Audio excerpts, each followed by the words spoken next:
Please understand what it's like to be nearly poisoned to death when you're sound asleep at 1 a.m. Okay? And the victim had gone to bed 9 o'clock, so they're sound asleep. And there had been consistent poison in their room that they were sleeping in. But the incident that woke up the victim was so painful and terrifying. Granted, the victim didn't succumb to the poison, okay, and they become aware of it. They go into consciousness. They wake up from sleep, and their body's reacting to being poisoned. The chemical poisonous gas is filling their room, and they panic and try to survive it, okay? So that's what happened at 1:30 and 4:30 in the morning on the morning of 2/24. The gas had been filling up my room the whole night. And I was sick and waking up here and there to it. But what woke me up, got me out of bed, going and racing, was it was so brutally strong. And so the victim is not awake, and you have seconds to make it to the bathroom because your body's rejecting this chemical gas that's filling up your room. I was a victim of an attempted murder. It was the worst poisoning that ever happened. It outdid that one with all the military gear that came from the house of 1507 S Street Northwest. There's only been 2 times, and the dates that I just wrote in English are the dates of the worst poisoning I ever survived here. It went for 2 days, the constant poison. My ear's plugged, one ear plugged. It's so noisy here. But it got really intense. The attempts on my life through chemical poisonous gas filling up my room while I slept. It got really intense. And then the following morning, I captured some of it online. There was a good 10 trips. That might be a small exaggeration. Let's try to do it legally. There was at least 6 poisonings that I didn't capture online. And in those 6 poisonings that were not captured on film, I would stand up from the toilet and then go right back.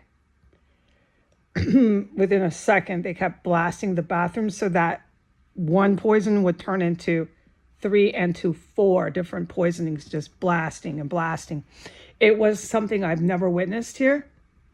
I'll never forget it. And we can talk about all that another time. Hopefully I can do this with real people.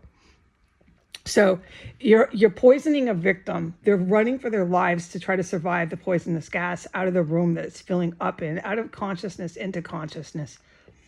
Fucking sick.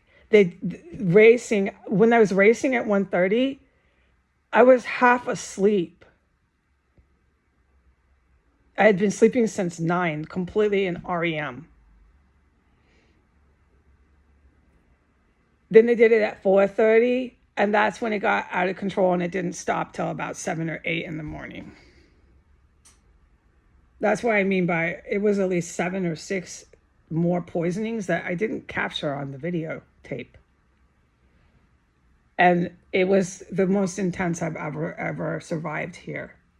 And then I know I should have seen a practicing doctor. I should have been examined, absolutely, with that kind of poisoning that happens to any victim.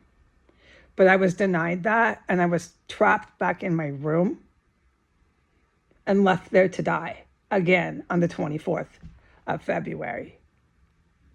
And for a great amount of time of that, on the 24th of February, I couldn't even fucking talk in my own bedroom. And I was trapped on my chair. It was not a good idea to be moving around in here. So the psychological effect that does to the victim of an attempted murder through chemical gas poisoning that fills up their room when they're sleeping is very damaging. So the emotional release was unavoidable. It was good that the victim got it out. It was good that the victim talked about it. And it was good that the victim of the attempted murder, the victim of the crime victim, it was good that I realized, okay, what I realized about the US and about Russia and whose weapons and whose poisons this is. And whose military has been doing this and protecting these deranged people. And the whole gang, they bring anybody here. Sometimes it's the militaries themselves. All right, it was so good.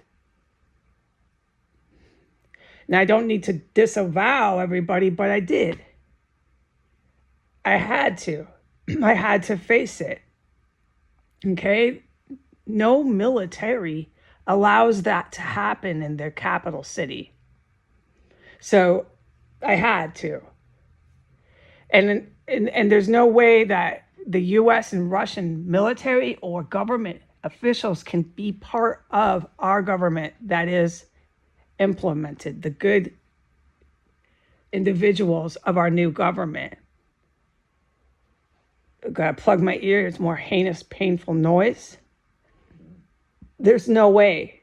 We can't have the same countries that caused these atrocities in our new government. I cannot allow it. That's all I see, and I'm blinded by it. I don't know if there's a lot of reasoning that anyone can do with me. Maybe there is, but I don't know. Okay? The poisonous gases are manufactured in the United States and they're manufactured in Russia. And their intent was to use them on civilians left and right all over the world and in the country of America. It wasn't just meant for me in my bedroom. And even all individuals responsible for these atrocities will be held accountable. Any and all individuals. It's not just Russia. It's not just the United States. It's the country of Saudi Arabia and on down the list, Iran, and on down the list in the Middle East. The Middle East, the country of Russia, and the United States have terrorized the rest of the world enough.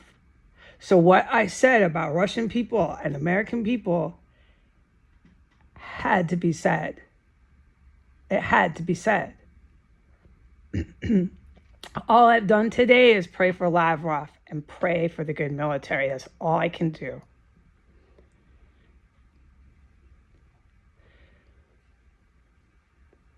People make mistakes. I prayed that if I made a mistake with my harsh words, that God forgives me.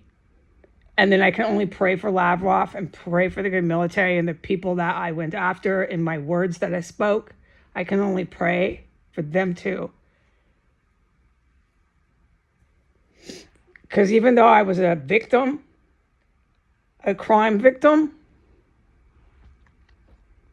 it doesn't make it right if I went too far in my words. But right now, I don't know if I really did. I don't know if God thinks I did make a small sin.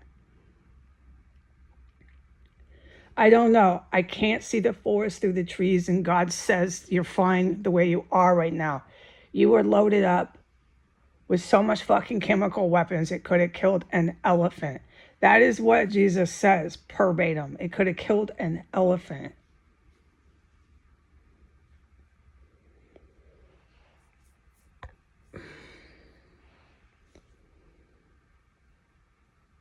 So the poisonings that weren't captured on film and the poisonings that I was able to report on film, it was in the bathroom, it was everywhere, and it was 3 and 4 times. I mean, I don't know how I lived through it. I honestly don't. My body was in shock afterwards. I'm still in psychological shock. And then I was left alone in the room, the crime victim, was left alone in the room with no medical attention and couldn't even speak and could hardly walk. And then the following day and that following night and on, the crime victim is still all alone.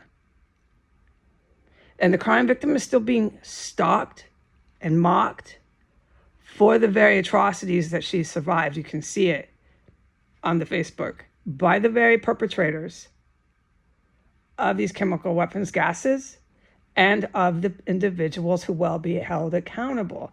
The individuals are Musk, Trump, Bannon, Roger Stone, his old Attorney General Barr, the entire first administration of Donald Trump in 2017, this entire second administration, Joe Biden's administration. Name every single last family member and administration executive in the White House under Joe Biden. They're individuals who I'm talking about. Anybody and everybody who holds ties to Egypt, Saudi Arabia, Iran, anywhere in the Middle East, you are being held accountable. You set this up. You've got these individuals in my country who are civilians so radicalized that they shout, yeah, while they're doing the most atrocious atrocities I've ever witnessed in my life. This is the first time I've witnessed atrocities. And then you have your police department, allegiant to you, Saudi Arabia, threatening my life every day with arrest because I talk about it after what you did to me. But it wasn't really Saudi Arabia, it was Iran, and it had everything to do with Lavrov's trip there.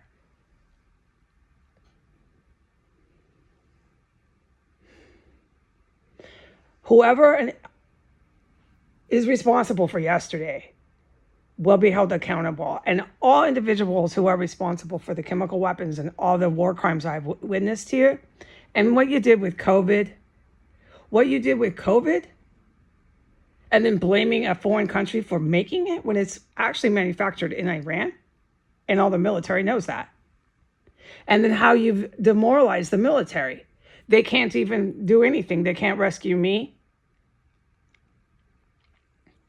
They can't shut anything down. They're not a military. No, I can't tell the public that that's what they are. No, I'd be lying. You have demoralized these men and women. You have handcuffed these men and women. You have told me I can't talk about attempts on my life that are so wicked that an elephant should have dropped dead from the gas. And then you're just going to send back those cops. You're going to do this every day. I can tell that's what you definitely think you're doing. I'm shocked it's so quiet right now. I am curious as why that is.